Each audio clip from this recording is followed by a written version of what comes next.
ये अपनी बदमाशी से कब्जा छुड़ा रहे थे। हम कह रहे थे शराफत से बैठ के मिल बैठ के कर लें। जावेद ने पूरे जितने रिश्तेदार हैं सबसे कहा है, माफ़ियाँ मांगी हैं, सब तरीके अच्छे तरीके से कहा है कि मेरी जगह का जो है ना फैसला करवा दो। ठीक है, गाँव पैसे वापस दे दो। हाँ जी, रजिस्ट्री करवा दो। ठीक है, गाँव में नंबरदार को भी कहा है, रिश्तेदारों को भी कहा है, कोई रिश्तेदार नहीं छोड़ा जिससे जावेद ने नहीं कहा। जो रकम जावेद ने दी थी उसका तहरीरी मुआहदा भी था? नहीं सर, तहरीरी मुआहदा नहीं हुआ उसका। अगर हुआ तो उसमें एक बाद में सेकंड पार्टी जावेद ने साथ अपनी ज्वाइंट की कि इसकी पेमेंट पूरी कर दें और रजिस्ट्री करवा लें। उसका एक तहरीरी हुआ था। ठीक है, हाँ जी, वो हुआ तहरीरी। उसमें तकरीबन 60 या 70 लाख रुपए ना लिखे हुए हैं जो उन्होंने माने भी हैं। ठीक है, हाँ जी। तो अब ये कत्ल की वारदात कैसे होती है? अब ये कत्ल की वारदात ताए का बेटा था जावेद? हाँ जी, नहीं, वो जो दूसरा वो मेरे ताए का बेटा था और जो जावेद है ये मेरा चचा था। कत्ल की वारदात कैसे होती है? जावेद वहाँ पे या सदीक वहाँ पे क्या कर रहा था? मैं सर ना सुबह बच्चे ना मदरसे के लिए ना भेज रहा था, तकरीबन 5:10 से 15 मिनट थे। ठीक है, बच्चे उठे, मदरसे भेजे। मैंने कहा चलो मैं लेटता हूँ। मैं फिर दोबारा मैं ना सुबह का टाइम अच्छा होता है तो मैं लेटने गया तो मुझे 2 फायरों की आवाज़ आई। ठीक है, 2 फायर हुए। जैसे मैंने फायर सुने मैंने कहा पता नहीं किधर फायर हुए हैं। मैं 2 मिनट बाद उठा, मैंने कहा पता नहीं फायरों की आवाज़ आई है किस तरह करके। मैं लेट गया आराम से। दोबारा फिर एक फायर हुआ, उसके बाद में 3 फायर हो गई हैं। मैंने कहा अल्लाह ही खैर करे, ये जो करीबी फायर हो रहे हैं ना, ये और गाँव में सुबह ना सन्नाटा होता है सर, आवाज़ ज़्यादा आती है। मैंने कुछ नहीं सोचा, मैं आराम से लेटा रहा।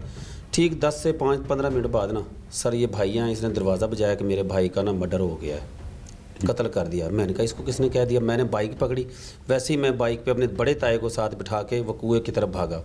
जब वो कुएँ की तरफ भागा हूँ तो मैं सर रास्ते में गाड़ी आ रही थी जिसमें ये दोनों सदीक, जावेद और एक ये भाई ज़ख्मी हैं बैठे हैं, परवेज़, ये उस गाड़ी के अंदर बैठे हुए थे। सदीक को तो मैंने वहीं देखा था कि वो मेरे ख्याल से ना शायद ये कोई सांस हो उसकी डेथ हो चुकी थी।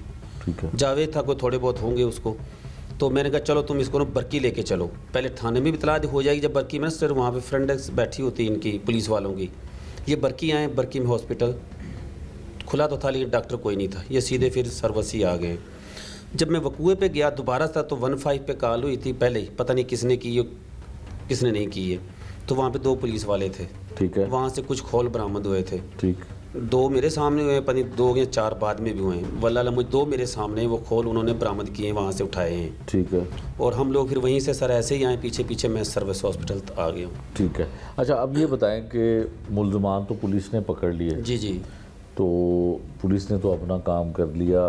पुलिस ने सर अभी काम नहीं किया हमारा। अच्छा, हाँ जी, जो SHO साहब हैं पहले उसने कोई तावन नहीं किया हमारे साथ सही तरह। अभी जो तफ्तीशी हैं इनके सर आज ही हमारे साथ ही आए हुए, बैठे हुए हैं हमारे पास यहाँ जो भी सुन रहे हैं। तो सर इन्होंने आज ही मेडिकल वगैरह का कहा हमें, और आज ही वो कुछ जो क्या नाम है बयान वगैरह जो लेने हैं उनकी बात हुई। कितने दिन पहले का वाक़या था? सर हम खुद मसरूफ़ थे, अगर इन्होंने रब्ता भी किया होगा ना तो मुझे नहीं पता। वो जो भाई एक ज़ख्मी हमारा चचा, वो हॉस्पिटल से कल आए हैं। हम उधर ही मुसरफियाती ख़त्म थे। आगे सर एक मेरे भतीजे की डेथ हो गई एक फैक्ट्री में परसों। सगे भतीजे की, मेरी मिसिस का जो सगा भतीजा है। तो मैं सर उधर मसरूफ़ रहा, मेरे से इनका रब्ता नहीं हुआ, मेरे से कल आज इनसे रब्ता हुआ जी। ठीक है, तो अब आप मुल्ज़मान जो हैं वो 4 गिरफ्तार हो गए हैं जी।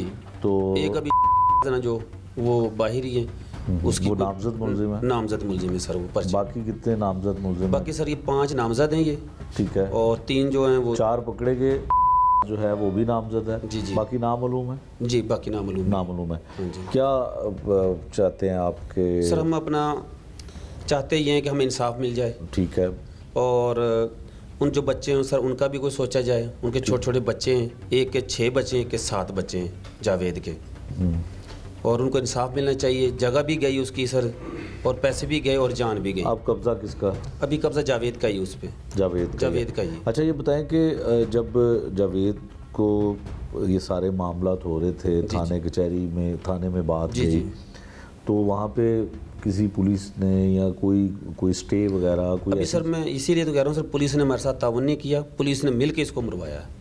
अच्छा जी सर। कौन लोग हैं पुलिस के जो? ये सर पुलिस में उनके जानने वाले हैं, वो खुद वो क्या नाम है लीड फोर्स में, एक उसका भाई पंजाब पुलिस में, तो उनके राब्ते रहते हैं। जावेद तो एक सिविल बंदा है, मजदूर आदमी है, और वो भी क्या उसके साथ ज़मीन जो पूंजी वो तो सारी लग चुकी है। वो तो धक्के खा रहा था बेचारा, कभी उधर पुलिस वाले भेजने कभी उधर भेज। उसकी जो अभी तक FIR दर्ज नहीं हुई, जिसका वो मेडिकल ला के रख के बैठा हुआ 6 महीने पहले अपनी बीवी का, अभी तक वो नहीं दर्ज हुई। उसकी बीवी को क्या हुआ था? उसकी उसे हाथ तोड़ा था, अपनी उंगलियाँ तोड़ी सर उसकी। इन्होंने वहाँ पे कब्जे पे कोई झगड़ा हुआ था तो इन्होंने नहीं करने दिया, तब झगड़ा हुआ था सर। अभी तक वो नहीं क्लियर हुआ पुलिस से। खातून की उंगलियां तोड़ी हाँ जी। जावेद की जी, जी। बीवी की, जी, जी। तो पुलिस ने एफआईआर नहीं दी? अभी तक नहीं हुई, मेरे ख्याल से अभी तक हुई होती तो पता होता, इलम में बात होती। अच्छा। हाँ जी।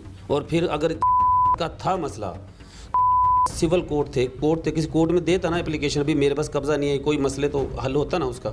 जावेद के पास तो सर 2 दरखास्तें हैं, कुछ क्या नाम है वो सिविल के कागजात हैं जो स्टे वगैरह किए हैं, वो सारे थाने में जमा करवाए हुए हैं। जब थाने को पता था कि इसमें कब्जा मसला है, और पुलिस ने मना भी किया था उनको कि आप लोगों इसकी तरफ नहीं जाना, लेकिन वो नहीं हटे, वो बार बार अपनी वर्दी के गुरूर में सर। ठीक है, वो पुलिस एहलकार जो था। जी